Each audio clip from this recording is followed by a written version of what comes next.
আপনি কে? আমাদের বাড়ির সামনে এরকম একটা উদ্ভট ড্রেস পরে এরকম নাচন কুদন করতেছেন? আপনি কি ওসমান? হ্যাঁ আমি ওসমান। আপনি কে? আমি নিজের মুখে বলতে পারবো না। আব্বা আম্মা দেখেন কে আসছে।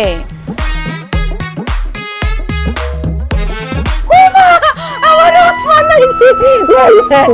কেমন আছিস বাজান? হ্যাঁ কি অবস্থা তোমার? এই তো ভালো আছি আমি। তোমরা কেমন আছো? ভালো আছি।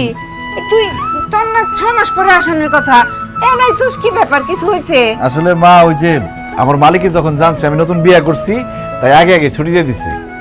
কিন্তু মা আমাদের বাড়ির সামনে এই মেয়েটা কে? ও মা, পোলাই কি কয়? আরে এটা তো তোর বউ, আমাগো বৌমা বকুল। কি? কোন দিক দিয়ে? কি উল্টাপাল্টা কথা বলতেছো মা? এই বজ্জাত মেয়ে তো আমার বউ হইতেই পারে না। কয়দিন আগে তুই ওর টেলিফোনে বিয়ে করলি, এখন কেন কইতেছস যে সে তোর বউ হইতে পারে না? আব্বা সে আমার বউ কিভাবে হয়? আমি যারে টেলিফোনে বিয়ে করছি সে মাথায় হিজাব পরতো, শাড়ি পরতো, আর এই মেয়ে এরকম জিন্সের প্যান্ট তারপর কি গেঞ্জি মেঞ্জি পরে দাঁড়া রয়েছে। অসম্ভব, এই মেয়ে আমার বউ হইতেই পারে না। ওহো এই কথা। আপনার জন্য যখন আমি ছবি তুলে পাঠাইছি তখন আমি হিজাব টিজাব পইরা শাড়ি থ্রি পিস এডি পরছি। আমায় জোর করছে, নাইলে তো আমি সবসময় এডি পইরাই ঘুরি। ওরে আল্লাহ, কি বলতেছে? তার মানে ছবিতে একরকম বাস্তবে আরেক রকম।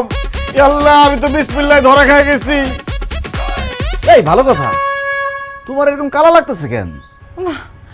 আমার গায়ের রং তো হালকা ডিপ, এর জন্য আমার কালো লাগতেছে। তোমার গায়ের রং কালা মানে? তুমি না আমার টেলিফোনে কইছো যে তুমি মোলার মতো ফর্সা, তোমার আত্মীয় স্বজন মজা করে তোমার সাদা মোলা ডাকে। ওটা তো আম্মা শিখাই দিছে দেখে বলছি, আমি নিজের থেকে বলতে চাই নাই। হায় হায় হায় রে, কত বড় ধোঁকা আমার সাথে। আমি প্লেনের মধ্যে কত কিছু চিন্তা করে আসছি, কি ভাবছি আর কি পাইলাম। বেঈমান মিথ্যাবাদী, আমি তোর সাথে সংসারই করুম না। হ্যাঁ ওসমান, এগুলা কি কস? হ্যাঁ তোবা তোবা, বৌমা কালা দেখে তার সাথে তুই সংসার করবি না, এটা কেমন কথা? আরে মা, সে কালো, আমার কালো বললেই হয়তো।